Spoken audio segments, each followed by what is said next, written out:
নতুন সংঘাতের আগুনে জ্বলে উঠেছে মধ্যপ্রাচ্য। এবার সৌদি আরবের একটি বিমানবন্দরে হামলা চালিয়েছে হুথি বিদ্রোহীরা। এই হামলার মধ্য দিয়ে গোটা অঞ্চল জুড়ে আবারও বাড়ছে যুদ্ধের আশঙ্কা। এই হামলার প্রতিক্রিয়ায় কি তবে বড় সামরিক অভিযানে যাবে রিয়াদ? বিস্তারিত জানাচ্ছেন আরিফ হাসান। একদিকে ইরানকে কেন্দ্র করে যুক্তরাষ্ট্র ইসরায়েলের চলমান সংঘাতে টালমাটাল মধ্যপ্রাচ্য, তার মধ্যে নতুন করে উত্তেজনা ছড়িয়েছে সৌদি আরব ও ইয়েমেনের হুথি বিদ্রোহীদের মধ্যে। গত কয়েকদিনে দুই পক্ষের মধ্যে একাধিক হামলা ও পাল্টা হামলার ঘটনার পর এবার সৌদি আরবের দক্ষিণাঞ্চলের নাজরান বিমানবন্দরে ড্রোন হামলার দাবি করেছে হুথিরা। এতে মধ্যপ্রাচ্যে সংঘাত আরও বিস্তৃত হওয়ার আশঙ্কা তৈরি হয়েছে।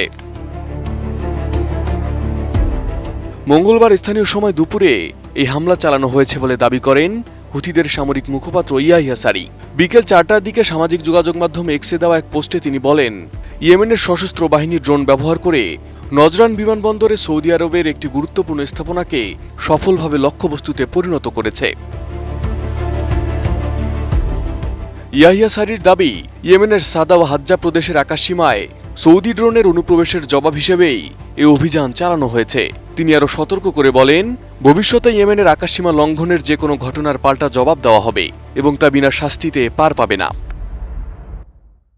তবে হুথিদের এই দাবির বিষয়ে তাৎক্ষণিকভাবে কোনো মন্তব্য করেনি সৌদি আরব। ফলে হামলার প্রকৃত ক্ষয়ক্ষতি বা ঘটনার বিস্তারিত এখনও স্বাধীনভাবে নিশ্চিত করা যায়নি।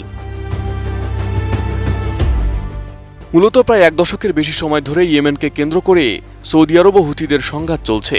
2015 সালে আন্তর্জাতিকভাবে স্বীকৃত ইয়েমেন সরকারের পক্ষে সামরিক জোটের নেতৃত্ব দিয়ে হুথিদের বিরুদ্ধে অভিযান শুরু করে সৌদি আরব।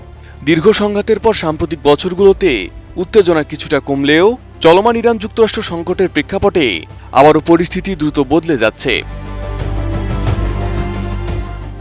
সম্প্রতি হুথিরা সৌদি আরবের বিরুদ্ধে নৌ অবরোধের ঘোষণা দেয় এবং লোহিত সাগর ও বাবাল মানদেব প্রণালী দিয়ে চলাচলকারী জাহাজের নিরাপত্তা নিয়ে নতুন উদ্বেগ তৈরি হয়।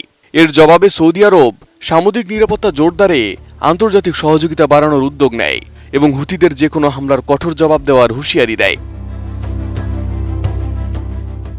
সম্প্রতি হুথিদের ঠেকাতে একটি বহুজাতিক সামুদ্রিক প্রতিরক্ষা জোট গঠন করেছে সৌদি আরব। এই জোটে রয়েছে বাংলাদেশ, পাকিস্তান, তুরস্ক সহ 14টি দেশ। Arif Hasan, ATN news.